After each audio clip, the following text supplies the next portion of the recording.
केदारनाथ धाम देश के 12 ज्योतिर्लिंगों में से एक है, जो उत्तराखंड में स्थित एक प्रसिद्ध तीर्थ स्थल है। ये छोटा चारधाम यात्रा के रूप में जाने जाने वाले 4 पवित्र स्थलों में से एक है, जिसमें बद्रीनाथ, गंगोत्री और यमुनोत्री भी शामिल हैं। केदारनाथ हिमालय में समुद्र तल से लगभग 3,583 मीटर यानी कि 11,755 फीट की ऊंचाई पर स्थित है। ये भगवान शिव को समर्पित है और माना जाता है कि केदारनाथ मंदिर का निर्माण महाभारत के पांडवों द्वारा किया गया था। केदारनाथ धाम हिंदुओं के लिए एक महत्वपूर्ण तीर्थ स्थल है। हर साल हजारों भक्तों को आकर्षित करता है। सर्दियों के महीनों में भारी बर्फबारी के कारण केदारनाथ मंदिर अप्रैल से नवंबर तक ही खुला रहता है। तीर्थयात्रियों को मंदिर तक पहुंचने के लिए गौरीकुंड से लगभग 14 किलोमीटर की पैदल यात्रा करनी पड़ती है और जो लोग पैदल यात्रा नहीं कर सकते उनके लिए टट्टू और पालकी भी उपलब्ध हैं। मंदिर के अलावा केदारनाथ में गांधी सरोवर, वासुकी ताल और भैरव मंदिर सहित कई अन्य दर्शनीय स्थल भी हैं। चारों तरफ बर्फ से ढकी चोटियां, ग्लेशियर और हरे भरे जंगल के साथ इस क्षेत्र की प्राकृतिक सुंदरता भी पर्यटकों के लिए एक प्रमुख आकर्षण है। केदारनाथ धाम को महान आध्यात्मिक और धार्मिक महत्व के साथ हिंदू धर्म में एक अत्यधिक पवित्र स्थल माना जाता है। ये 12 ज्योतिर्लिंगों में से एक माना जाता है, जो भारत में सबसे प्रतिष्ठित और शक्तिशाली शिव मंदिर है। केदारनाथ धाम का आध्यात्मिक महत्व भगवान शिव और प्राचीन हिंदू धर्म ग्रंथों से इसके संबंध में है। हिंदू पौराणिक कथाओं के अनुसार केदारनाथ धाम वो स्थान है जहां भगवान शिव एक त्रिकोणीय ज्योतिर्लिंग के रूप में प्रकट हुए थे। माना जाता है कि मंदिर महाभारत महाकाव्य में कुरुक्षेत्र युद्ध के बाद पांडवों द्वारा बनाया गया था। ये भी माना जाता है कि प्रसिद्ध हिंदू दार्शनिक और संत आदि शंकराचार्य ने 8वीं शताब्दी में केदारनाथ धाम का दौरा किया था और मंदिर को छोटा चारधाम यात्रा के 4 पवित्र स्थलों में से एक के रूप में स्थापित किया था। पौराणिक कथाओं के अनुसार महाभारत के बाद पांडवों ने केदारनाथ मंदिर का निर्माण किया। ऐसा कहा जाता है कि पांडव अपने कौरव भाइयों को मारने के बाद अपने पापों का प्रायश्चित करने के लिए भगवान शिव के पास क्षमा के लिए जाना चाहते थे, लेकिन भगवान शिव उनसे मिलना नहीं चाहते थे और इसीलिए भगवान शिव गुप्त काशी में जा छिपे। पांडवों और द्रौपदी ने गुप्त काशी में एक बैल को देखा जो अन्य बैलों से बहुत ही अनोखा था। पांडव के भाई भीम ने पहचान लिया कि बैल कोई और नहीं बल्कि स्वयं भगवान शिव हैं। भगवान शिव जो उनसे छिप रहे थे बैल के रूप में, नंदी के रूप में थे। भीम ने बैल को पकड़ने की कोशिश की लेकिन सफल नहीं हो सका। उसने केवल बैल की पूंछ पकड़ी, बाकी हिस्सा गायब हो गया। इस प्रकार गुप्त काशी से गायब हुए भगवान शिव 5 अलग अलग स्थानों पर 5 अलग अलग रूपों में प्रकट हुए। केदारनाथ में ये कुबड़ हैं, रुद्रनाथ में चेहरा, तुंगनाथ में शस्त्र, नाभि और मध्यमेश्वर में पेट और कल्पेश्वर में जटा। और इस तरह पंच केदार अस्तित्व में आया।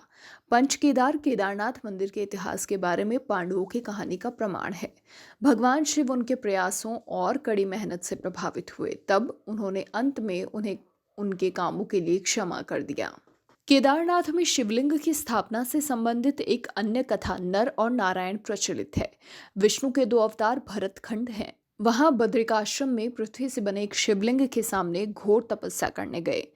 भगवान शिव उनके समर्पण से प्रसन्न हुए और उनके सामने प्रकट हुए। उन्हें एक वर मांगने को कहा। नर नारायण ने शिव से वहां रहने और मानवता के कल्याण के लिए केदारनाथ में ज्योतिर्लिंग के रूप में अपनी स्थायी निवास बनाने का अनुरोध किया। उनकी इच्छा को पूरा करते हुए भगवान शिव उस स्थान पर रुके जिसे अब केदारनाथ के नाम से जाना जाता है। माना जाता है कि प्रमुख हिंदू दार्शनिक और संत आदि शंकराचार्य ने केदारनाथ मंदिर की स्थापना और विकास में एक प्रमुख तीर्थ स्थल के रूप में महत्वपूर्ण भूमिका निभाई थी। जानकारी के अनुसार आदि शंकराचार्य ने 8वीं शताब्दी ईस्वी में केदारनाथ का दौरा किया और इस क्षेत्र की प्राकृतिक सुंदरता और आध्यात्मिक आभा से प्रभावित हुए। ऐसा माना जाता है कि उन्होंने मंदिर को 12 ज्योतिर्लिंगों में से एक के रूप में फिर से स्थापित किया।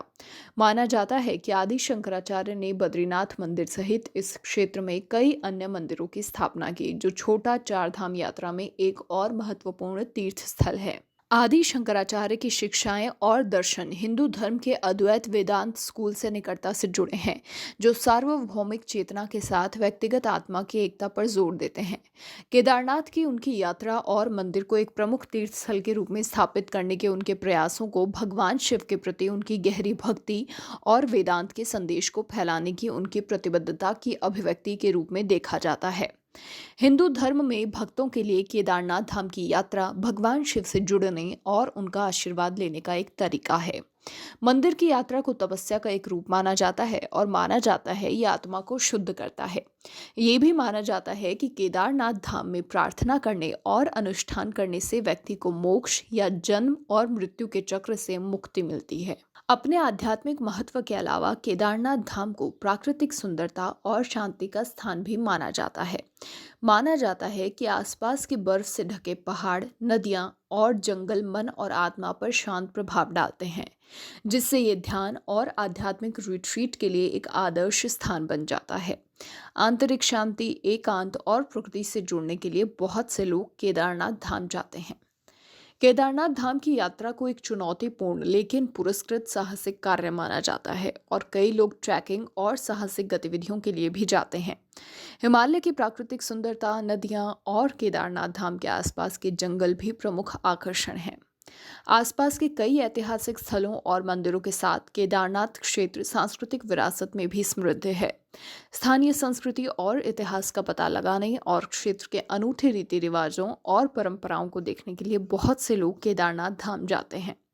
कुल मिलाकर केदारनाथ धाम आध्यात्मिक और प्राकृतिक महत्व दोनों के साथ हिंदुओं के लिए एक अत्यधिक सम्मानित और महत्वपूर्ण तीर्थ स्थल है।